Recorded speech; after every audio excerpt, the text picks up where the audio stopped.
Hello, everyone, and welcome back to the Fanfiction Tapes. I'm your host today, Maya, pronouns she, her, and today I am joined by. Hello again, I'm Barry. Been a little while, but I'm here again, ready to guest. And I am our producer, Ian, once again in the co host seat for Dylan, who is not feeling well again today. Today's episode inspired by the fact that for you lovely listeners out there, it is now October, or maybe it's not if you're listening to it way in the far-flung future. But it's supposed to be October. We're doing some spooky things. I'm wearing a new Seattle Kraken jersey. Today's episode is What is Horror? Which is a very good question. That is a very good question, because it's something that people often have kind of a inaccurate impression of, to say the least. It's not uncommon when you hear the word horror that you think of movies like Silence of the Lambs, Rocky Horror Picture Show, Scream, Cabin in the Woods. Lots of blood, lots of viscera, lots of screaming, maybe some cheap jump scares. And it's often kind of given this, I want to say derogatory, but that's not the word I'm looking for. It's looked down upon by a lot of people. And that's doesn't really give horror a fair shake. Horror is a lot more than just the slashers and the bad movies that paint trans people in a bad light. At Silence of the Lambs. I like how we both said different movies there. No, I said there's a lot of those. Oh, I thought you said Rocky Horror Picture Show, which also has some issues. A little. But at least that one is enjoyed by queer people. We're off topic already, and we're 3 minutes into the recording. ADHD talking hour, everyone. I was going to say autism talking hour today, but nope, it's the ADHD is back in control. I feel so represented now. Oh, yeah, we have a true ADHD talking hour today. We are light on the script. I am not a huge horror connoisseur. I think the only horror I have actually intentionally consumed is a novel by T. Kingfisher. Come on, brain, don't fail me now. Nettle and Bone? Yes, thank you. Yeah, there we go. I haven't even read the book for our story spotlight this month yet. I need to go and borrow it from the library. Meanwhile, fortunately, that is why we have me, and especially Barry. Yeah. I'm a big fan of horror. I'm a big fan of everything to do with horror, and I am so glad to be here because I can talk about all the different kinds of horror and all the different horror things that are out there. This is going to be a very fun episode. I can already tell. So, let's talk about some of the other genres of horror that aren't slasher horror, as the most well-known genre of horror is called. Probably my personal favorite genre of horror is psychological horror. Oh my god, I love psychological horror. I haven't consumed much of it, mostly because I'm usually more easily distracted by shiny things. But what I have consumed of the genre, I have really enjoyed. I think a stellar example of psychological horror is the movie Get Out. Get Out is a masterpiece of horror, psychological horror, of tension buildup. It's a great thriller. It's just really good, and I think it's a modern classic, honestly. Yeah, I'd say that's pretty fair. Get Out is there's a little bit of viscera in the movie, but not until the later half, and it's honestly, in terms of things I've seen more gore in like a Marvel movie. Yeah. And it still manages to have me gripping the edge of my seat when I watch it. And more than a little unnerved by the end of the movie. It's definitely a movie that makes you think about not just society in the obvious racial commentary sort of sense, but it also makes you think about the kind of manipulative people that are out there in the world, and that's a key part of psychological horror, is making you uncomfortable in very personal ways. And I dig that. And it's not the painful uncomfortable that comes with the really unfortunately common haha social anxiety moment shown in like every goddamn show ever. Oh, yeah. It's an uncomfortable that is actually kind of fun in its own way. And that's kind of, I think, largely the appeal of horror, is it makes you some form of uncomfortable that is, at least to the person who enjoys that genre, enjoyable. Absolutely. Like, if I had to throw my own psychological horror series into the ring as one of my favorites and one that encapsulates the genre, it's the Silent Hill games. I'm not familiar with the Silent Hill games. Why don't you elaborate a bit? I've heard of them, but like kind of the level of hear of where I'm not certain if what I'm thinking of is Resident Evil or Silent Hill. Okay. If that makes sense. Well, the series is about a town called Silent Hill. I think canonically it's in Maine because it's a very Stephen King inspired series. I think it's Maine in is Maine. a phenomenal location to set a horror series. There is. Ooh, I thought of something I'm going to mention later. Go Okay. on. The games are psychological horror, obviously, and they revolve around themes of guilt and pain in ways that feel personal without also feeling overbearing, I guess is the way to put it. The games are all set in the same continuity, essentially, but they all follow different protagonists with different personal issues that manifest symbolically in the different monsters they face, the different puzzles they run into, the different obstacles surrounding them. And I think a good way to exemplify that is to bring up the story of probably the best and best known title in the series, which is Silent Hill 2 on the PS2. The protagonist of that is this normal 20 to 30-year-old, I think he's a clerk or a cashier named James Sunderland. And he goes into the town because his dead wife wrote him a letter saying that he could find her there. 20 to 30 years old and married? Yeah. That doesn't sound normal to me. Well, he's not a normal guy. He's actually a very strange fellow, as you'll see throughout the game. He's the kind of guy who, no joke, this happens, he will see a bottomless pit, and his first response is, I gotta jump in that.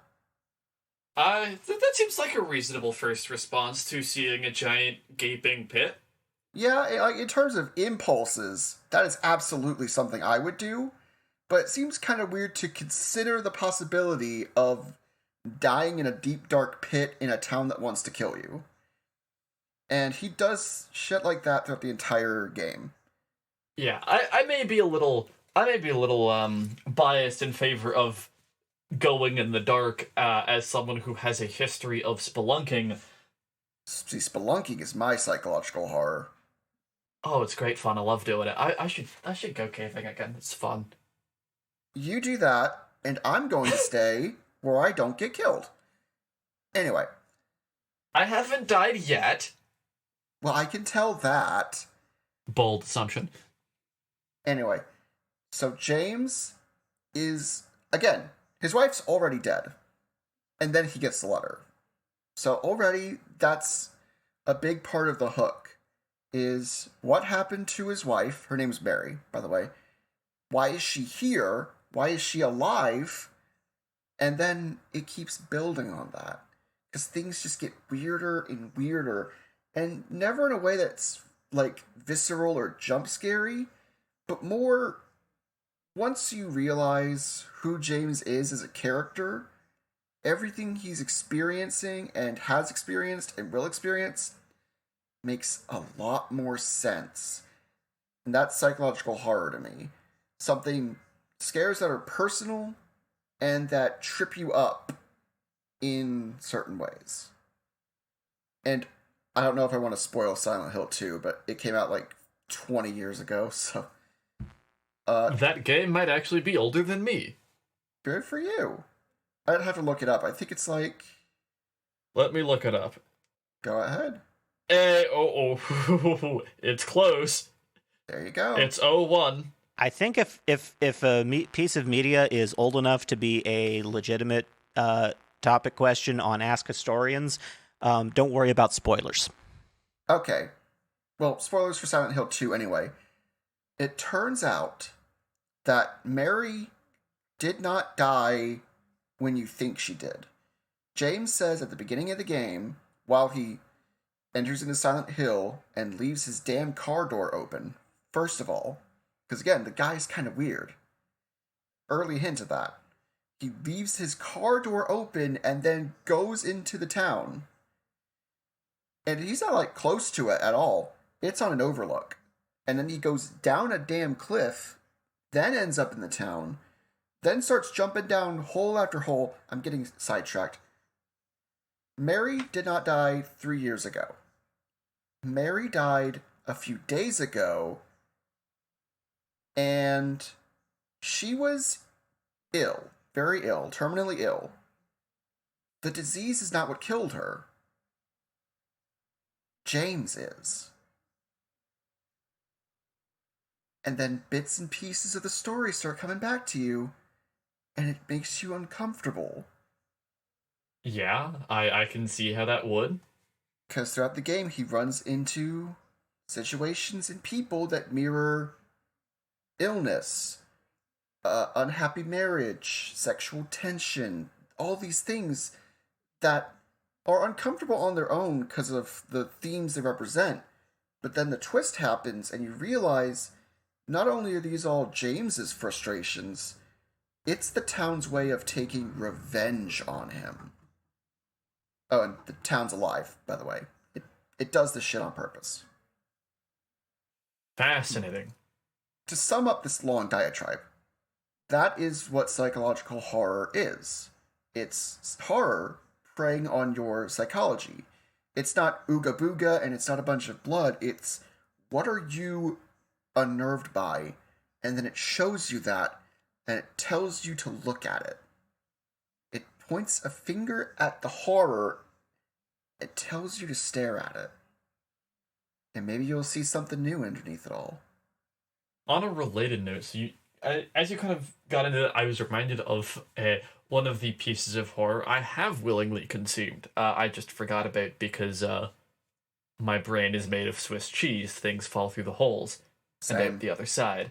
And horror, especially supernatural horror, and wow, my brain is failing me today. Psychological horror have a long history on the internet. There is a subreddit r/nosleep that holds a lot of this type of horror. Yeah. And there's one series on it that I'm a particular fan of, and is often referred to as the Staircase in the Woods series, although I believe the technical name is the Search and Rescue series, where it is purported to be kind of like a confessional post from a search and rescue officer in the United States. And these types of posts are not uncommon on Reddit, so the medium there is actually a really good choice. And it gets into it starts off with what are probably based on true stories from search and rescue officers of people that go missing and you never figure out what happens. People go missing all the time. Just a reality of the world. And the woods is one of the places where it happens. And if you've never been camping in a more isolated stretch of the woods, it can get kind of spooky out there. And as the more supernatural elements start to ramp up throughout even just the first post, you're questioning how much of it is and isn't real. And it, for me, most of this series felt rather plausible, while the titular staircases are strange and weird, it's somewhat believable, and honestly, that's the spooky part. Yeah, that's part of it. Is the plausibility of what's going on drives a big part of it, because it's too outlandish. No one's gonna really be scared by it. Of course, as I mentioned, psychological horror isn't the only genre of horror. I mentioned supernatural horror when talking about the Staircase in the Woods series, which if you search like No Sleep, Staircase in the Woods, or No Sleep, Search and Rescue, you'll probably find it pretty easily. It's a good read, but I don't recommend reading it between the hours of 12 a.m. and 5 a.m., which is I think what I did the first time I read it, was I just stayed up all night reading it. Oh no. And it wasn't just like I couldn't sleep after reading this, just like by the time I finished, it was time for me to get up for the day.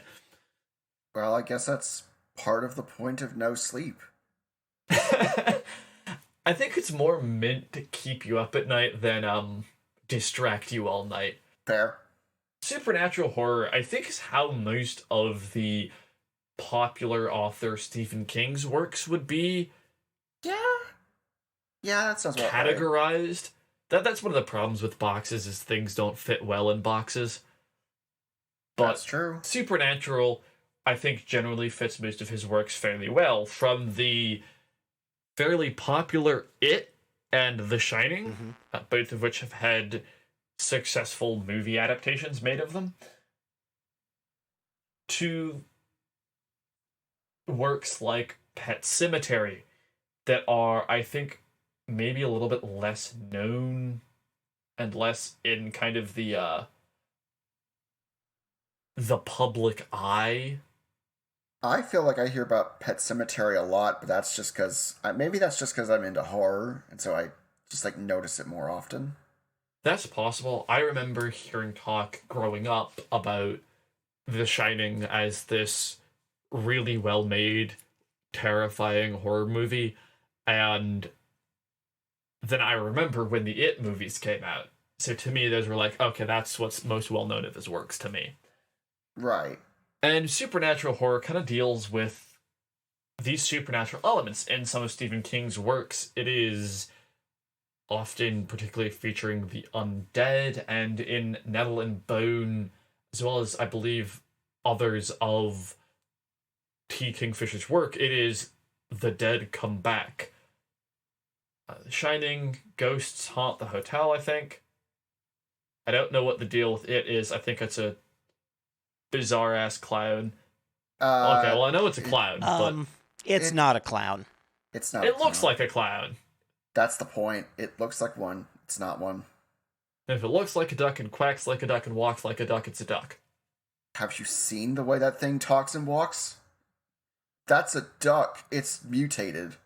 From what I understand, the clown is basically the lure on the anglerfish that is the actual monster. If you want the short and appealing version, it is a shapeshifter that eats kids. If you want the long lore version, it's a shape-shifting alien that is constantly stymied by a turtle. Fascinating. Some of Stephen King's lore gets a little ridiculous when you actually think about it for a bit, but I wouldn't be surprised if that were on purpose. Authors will do stuff like that to amuse themselves. Yeah, I've done absolutely, yeah. It's not even like a normal-sized turtle. It's a big turtle. Big psychic turtle. But is it a turtle which carries the world on its back, such as the great Atuin? I hope I pronounced that right. Sadly, no. Also, Stephen King is a character in his own lore. Incredible. We're laughing, but I'm not kidding. He shows up in the Dark Tower series. I am amused by that. It's funny. That sounds like something I would do, honestly. Given that I have played a D&D character that was canonically possessed by my own ghost, yeah. Spooky. It was really more unhinged. What is unhingedness but spooky made manifest? It's a lot more than that. That game was that game wasn't very spooky. It was just kind of more a bunch of high schoolers were deranged and permanently sleep deprived. Oh, so like all high schoolers. More than the norm. Oh no. Yeah, it's a miracle we all made it to adulthood. Oh wait, shit, we didn't. Anyway. Supernatural horror, that's where we were at. Yes, supernatural horror. I think this is where the Locked Tomb would fit in within the broader horror spectrum, if it really fits in anywhere at all. It's kind of... Locked Tomb is, as I'm certain Ian and I have said before on the show, it's hard to pin down in any one place. Yeah, that, if anything can be described as unhinged, it is the Locked Tomb. It is phenomenal. And there's some spooky, scary skeletons. And a lot of undead. Ooh. It is A lot of undead. It is a series where a number of characters are, in fact, necromancers. About half the cast. Yeah. It's actually somewhat less than that, but semantics. The first book, Gideon the Ninth, kind of falls into... If it falls into any horror genre, I would probably put it under psychological. I would agree with that. It's something of a... It's, again, the Locked Tomb is hard to pin down, but one of the many genres that have been that Tasmir threw into the blender to make Gideon the Ninth is definitely thriller and locked room mysteries. Yes, that is... There's a big element of locked room mystery with some eldritch horror thrown in to boot. I feel like the eldritch horror really ramps up more in Harrow. Oh, it does ramp up more in Harrow, but it is fundamental to Gideon. Neat. Yeah, you should read The Locked Tomb, Barry. Will do. Join I can't us. believe I haven't recommended it to you before. I usually recommend it to everyone within speaking distance. You may have, and I've just completely forgotten. We probably have. We are very normal about The Locked Tomb. Apparently, yes. This series will not burrow into your skeleton and wear your bones as a corset. Absolutely not. That sounds It will not fun. hurt you. It will not change your brain in fundamental ways. No. It is a very normal book series. Go read it. I will read Ian, it. how many times did you read the new short story? Twice in a row. So far. So far. I still need to read it. You do. When you do, can you maybe help me figure out what's going on with the coffins? There's a lot of detail spent on that. Sounds like I need to go to Barnes & Noble and buy a new book.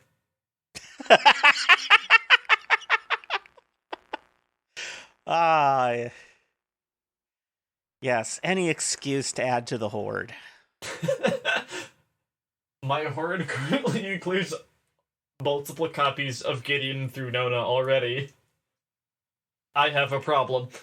No, you were very normal about it. Because it is a very normal book series. Yes. I need to get a new copy anyways. It's like the like trade paperbacks or kind of the real cheap versions of books, you know, like the ones that some of the early Dresden Files are in. You know what I'm talking about, right? Yeah.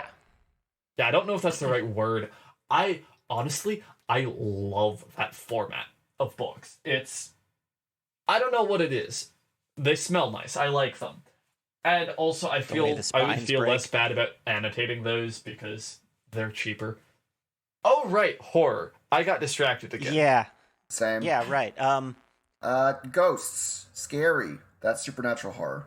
Where was I going? I had a point, I swear it. Don't look at me. I can't remember it either. Ah! I remember. I was trying to get to Neil Gaiman. So, people who consume popular media, I assume we have at least one of you listening to the show, and we're not just all a bunch of weirdos who consume the same thing over and over again. But you may have heard of the Amazon show Good Omens, based on the book of the same name written by Neil Gaiman and Terry Pratchett. Terry Pratchett, of course, has come up before on the show during our comedy month. Unfortunately, the audio quality on that episode isn't great. I guess you could say it was a comedy of errors. Yeah. And so if you're coming to Neil Gaiman from something like American Gods, where we've mentioned him last, or if you're coming to him from Good Omens, you may not necessarily expect Neil Gaiman to come up on a horror episode, but I think you gotta mention Neil Gaiman when you're talking about modern horror. Most of Neil Gaiman's repertoire, I don't know why I said repertoire, because, like, bibliography is, I think, the established terminology here. Most of his work is more of the horror persuasion, in particular Sandman and the works containing The Endless, and also Coraline. Oh, yeah. Coraline, yeah. Which, there's a funny story about Coraline, which, if you haven't heard, I'm going to share it for you right now, where his editor, Neil Gaiman's editor, upon reading the manuscript, was not certain it would be publishable, and said, you know what, I'm going to read this to my daughter, and if it's not too much for her, we'll publish it. The editor's daughter wanted to keep reading, and so the book was published. However, the editor's daughter has since said at the time that she was absolutely terrified. She just needed to know what would happen next. There you go. And I actually haven't watched or read Coraline because I am a big chicken, actually. I am often quite afraid of things. Bok bok. Deserved, frankly. I'm always scared of consuming things that are going to scare me, and I don't know why. Because it's never really that bad. But I have heard a lot of things about Coraline being spooky. I do remember, though, my mom warning me not to watch Silence of the Lambs when it was up for one of the movie marathons I was doing with my friends. I was like, yeah, whatever. And I came home and made fun of her because it really wasn't that bad. I mean, okay, it was that bad and I hated the damn movie, but it wasn't that scary. It was just bad. I have a bone to pick with Silence of the Lambs. And the bone to pick is primarily in the character of Buffalo Bill. Figured this would be coming. Yeah, those of you who are familiar with the movie and who heard my opening baseball bat swing, you probably saw what I'm about to say coming. Go off. But for those of you who don't know, Buffalo Bill is a serial killer in the movie Silence of the Lambs who is attacking women, killing them, raping them, and skinning them. And then wearing their skins. Which is, frankly, horrifying. And Buffalo Bill is unable to be caught by the FBI, so the FBI turns to convicted serial killer and cannibal Hannibal Lecter, who is, I believe, a former psychologist and also genius. And most of the horror of the movie revolves around the tensions between Hannibal and the main character. I forget her name. Clarice Starling. Thank you. But the bone I have to pick has nothing to do with Hannibal Lecter, although I'm certain there is bone to pick there. Buffalo Bill is a particular characterization of how trans women are seen by large parts of cisgendered society. It was probably largely in part due to Silence of the Lambs and the Rocky Horror Picture Show that a lot of the language we see used about trans women used today to, hunt us down and kill us, comes from these depictions. And I don't like it, to say the least. And that is... I don't like it, yeah. Talk about an understatement. And this is honestly, I think, a good thing to talk about this episode is horror, monstrosities, and queer identity. Because as queer people, we are often kind of, well, we're often otherized. And to some degree, we will identify with the monsters because that's how society sees us.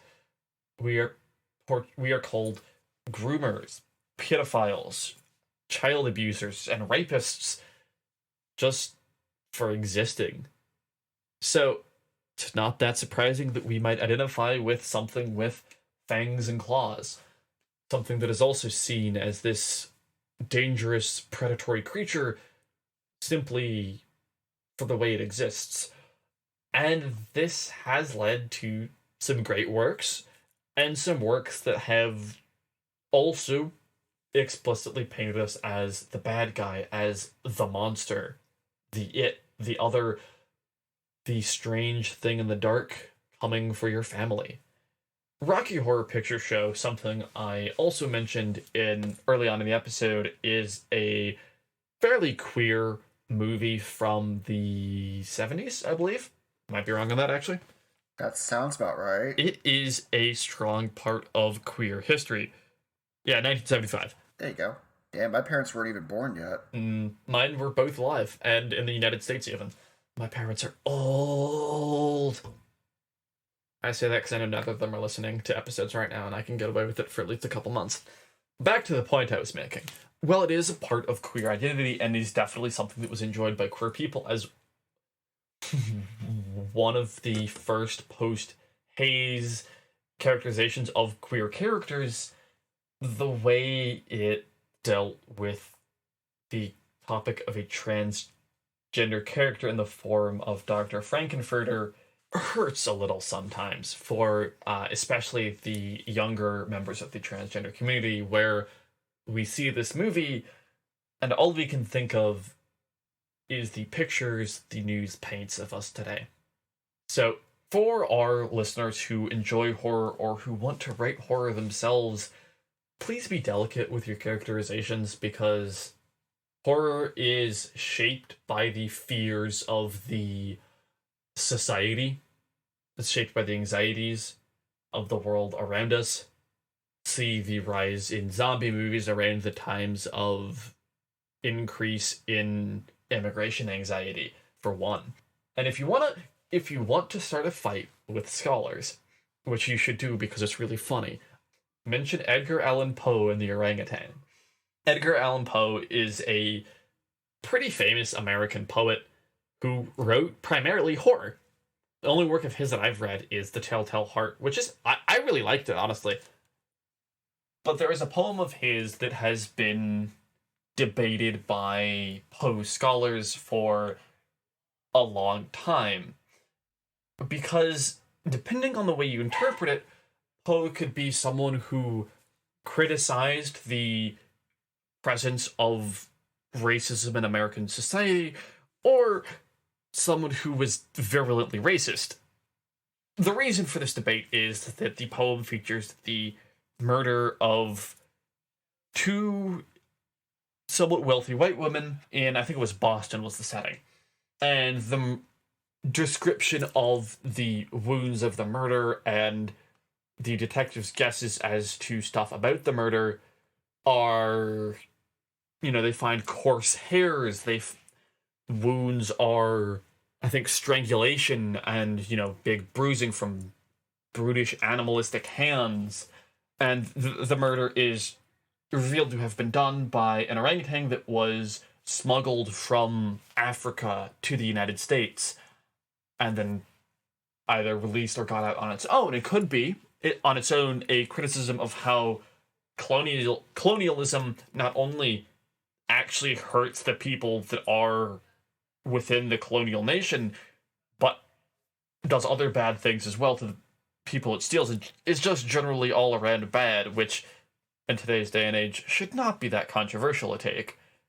But Poe lived a long-ass time ago, and Poe was an old-ass white man. To be clear, what you are talking about here is not a poem. Ah, damn it. I misremembered something. Again. It's one of his short stories The Murders in the Rue Morgue. Yes. And it's generally also considered to be one of the first detective stories. Really? I did not know it was considered one of the first detective stories. Yeah. Well, there you go. Learn something new every day. One of today's lucky 10,000 every single day, gamers. The Viewpoint character, C. Auguste Dupin, is basically a prototype for other fictional detectives like Sherlock Holmes and Hercule Poirot. It's in Paris. Yes. Wow, I was way off with some of that. Boston and Paris are very similar if you ignore all the differences. They've both been involved in revolutions I have learned about in history class. There we go, that's a similarity. I've solved the case. There you go. Vive la Boston. Anyway, go on. I was probably actually just correlating the fact that he was from Boston with the setting of the short story being there. That would track for the way my brain works. There you go. And so while there is that interpretation that I've described, there was also the interpretation that this was about black people in the United States having rights. Because one of the most common racist narratives about black people is their threat to the purity of the white woman. Ugh. It is a phenomenally terrible argument that it not only manages to denigrate black people, but one, forgets that black women exist, and two, also reinforces the sexist handling of women within society. Anywho, I'm getting off track. And so this has caused a lot of fierce debate amongst Poe scholars, because it's not really clear what he meant, and I don't know if he ever actually elaborated. It's a very interesting subject, I'm sure. The debate as to whether or not he was a progressive in a time where that wasn't really a thing, or a product of his time that didn't live up to our standards. Which you can say about a lot of historical figures, especially in the entertainment sort of circuit. As my own sort of addendum to this, I didn't want to say anything because Maya's on her soapbox and it's very precious to her. This is going to sound very cheesy, but I feel like the real horror, the type that needs to be addressed, is the horror of treating other people as subhuman based on how they're born. Because we're just trying to have fun, we're talking about horror fiction, but life has created its own real horror, and it needs to be addressed when talking about fiction because of how it can lead into stories. Our fears create horror fiction, and when people are afraid irrationally of other people for no reason, it can sometimes create very problematic, very stereotyped, and very prejudiced art. I mean, hell, just look at Florida right now. Oh god, don't get me started on Florida. Come at me, Ron. I'm ready for you, bitch. If Ron were a horse, he'd been gelded 15 years ago. But I don't want to start making glue. So, oh, yes, the thing I also wanted to mention this episode, as we are running low on time, we started off with horror in video games, so why not end the episode with more horror and more video games, but not one that's older than most of the people here right now. Oi. Hey! It's as old as me. Close enough. Let's talk about something that's basically brand new. Larian Studios' Baldur's Gate 3, which the official release was pretty recently. A couple of weeks ago, I think. And it's amazing. It is probably my favorite AAA game since the release of Destiny 2. As someone who's not a fan of Destiny 2, that is still very high marks. Yeah, I mean, you know how much I love Destiny 2. I do. And for those of you who live in a rock, like one of my friends actually, who I was talking to him about video games, and I realized he had never heard about Baldur's Gate 3, and I was like, how? Because it had been out for several weeks by that point.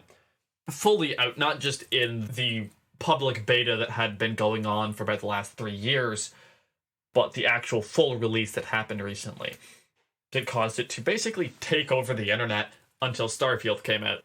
Baldur's Gate is a video game that's basically Dungeons and Dragons, the video game. A lot of the mechanics and lore and magic of the world comes straight from the books published by Wizards of the Coast. And it's really fun. It's a lot more fun than regular D&D sometimes. At least the combat is, because instead of controlling one person and hitting the war crime button, I control 5 people and hit the war crime button several times. There you go. A full contingent of Geneva Convention violating misfits. It has some horror elements to its own, primarily like eldritch and cosmic horror, which we'll be getting a lot into later this month, but I couldn't talk about horror, especially not right after playing a bunch of Baldur's Gate 3 this morning and dealing with some of those elements myself, as you start out on the ship of a mind flayer, or an illithid, a squid-headed creature that's reminiscent of Lovecraft's Cthulhu, that also eats brains for breakfast, lunch, and dinner. Dessert too, if it can manage it. Indeed. And this sets the narrative already, and then you find out you have a mind flayer tadpole in your eye. Something that, well, has a bit of a ticking clock on it, as within a couple days you are bound to be forcibly transformed into a mind flayer. Not a pretty fate, I must say. So already that's body horror, eldritch horror, and even a little bit of psychological horror, just because it preys upon the fear of being controlled and being used as a tool and stuff like that. So already, like literally 30 minutes in, it hits you with horror adjacent tropes, like from character creation. It's great. And then it kind of lets you forget about it a little bit, and then hits you in the knees with a baseball bat of mind flayers. I'm not going to elaborate on what that means, because that would be spoilers. I am at about 60 hours in. I am in late Act 2. I'm not even done with Act 2 yet. So good and so big. There is so much to do in Baldur's Gate 3, but I digress. I'm getting off topic again, as I do, I think unfortunately. We all have. I really need to get that game. You do. And you will enjoy it, Ian. Based on your reaction to yeah. the locked tomb. Yeah. See, now I'm very quite familiar with illithid lore from the D&D source books. And so my reaction here is it's a shame that Ceramorphosis irrevocably destroys the host's personality. That could be fascinating setting for a D&D game. Anywho, really all I have to do to get Ian, the producer, to be interested in Baldur's Gate 3 is tell him there's an Ianthe in the game. And just kind of jangle that worm on a fishhook in front of him until he jumps. There's a lot of things in Baldur's Gate 3 that are very appealing, such as the tall, muscular demon lady. All of the women. All of the women. All the female companions are... Oh, they're a riot. But especially Karlach. Karlach is great. She's my favorite. If you don't love that burning cinnamon roll of muscle, there's something wrong with you. Yeah. Anyway, yes, Baldur's Gate 3 is very much... I wouldn't say it's a horror game, but it's definitely an experience that lets you take in all of the horror tropes that D&D can usually bring in. D&D has some capacity for horror tropes, and you know what? We've mentioned a lot how horror, while it is often, especially with queer minorities, popular with minorities, can also be used to bash on minorities, because D&D is quite the example of that. Unfortunately, as much as I love the hobby, Wizards of the Coast, y'all got some racism problems. Jesus. Yeah. The most famous D&D module, I think, period, and one that has definitely, in my opinion, set public perception of D&D in a certain manner within the genre of gothic horror, Curse of Strahd. I actually have the book, and I have the book that Wizards of the Coast released to fix the rampant racism inside Curse of Strahd. I'm not even going to dispute any of that. That's, yeah. It deals with a lot of particular stereotypes of the Roma people that are just outright harmful and that are still perpetuated today in a lot of Europe. Yep. It's The Romani are mistreated. badly. Ironically, Baldur's Gate 3 is a good example of queer horror. I put in air quotes because it's not horror fully. There's a lot of gay. Yeah. Shadowheart. Yeah. Good old Shart.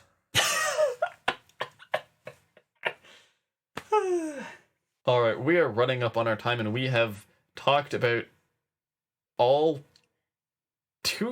actually, nope, we haven't talked about everything in the script. Ladies and gentlemen, enjoy an extra long episode. I don't know if we're going to be extra long on this one. We'll be about Enjoy average a on medium length. long. Ian, you put this in the script, so would you mind introducing to us and the audience Stephen King's 3 types of horror? So this is a quote from Stephen King, and I almost brought this up earlier when we were talking about the works of Stephen King, but then, the ADHD took hold and we veered off in a new direction. As one does. Yeah. We've mostly been talking about different types of horror in terms of different subgenres of horror, but this quote addresses a more general distinction in the ways horror can creep you out or scare you. So, the quote is, "The 3 types of terror. The gross out. The sight of a severed head tumbling down a flight of stairs. It's when the lights go out and something green and slimy splatters against your arm. The horror. The unnatural. Spiders the size of bears. The dead waking up and walking around. It's when the lights go out and something with claws grabs you by the arm. And the last and worst one. Terror. When you come home and notice everything you own had been taken away and replaced by an exact substitute. It's when the lights go out and you feel something behind you. You hear it. You feel its breath against your ear. But when you turn around, there's nothing there." That's, oh boy, that's spooky. And as someone who sometimes hears things that aren't there, yeah, a particularly vivid image. Because usually, I'll hear the as if the TV is on in another room of the house. It's late at night. I'll get up. I'll walk around, and the TV won't be on. I'll go back to bed. I'll get up, and I'll hear the noises again. Rinse, repeat. Yeah, that is. I would agree with that assessment that terror is the worst one. Yeah. Because it's the subtlety and it's the mind filling in the blanks, isn't it? That's what's most horrific. Because you can see a big monster or a pile of intestines anywhere, but when you can't see something, that's the darkest part of it all. Yeah, I mean, when there's a clear and present outright threat, I think there's room for kind of this hopeful defiance, but when you don't know what there is, your own mind becomes your own worst enemy, and that's the spooky bit. Yep. Which, ending the episode for a circle, is something else Silent Hill 2 does. Because there's monsters you only vaguely see in the fog, there's invisible creatures, you hear things shuffling around before you ever see them, you see and hear things that disappear, basically as the camera changes. And that's scarier than if you saw every giant monster in full glorious PS2 detail. Yeah. All right, I think that is probably enough material for an episode. Yeah, probably. Probably. I'm a little disappointed that we didn't really touch on Cosmic Horror today, but not too disappointed because we're going to be doing a whole episode on that. Yeah, we have a whole episode on that. I didn't want to get too into it, because I know you can really deep dive in Cosmic Horror. I mean, hell, you could have a whole episode about Mick Racist himself, H.P. Lovecraft. Don't Google what he named his cat.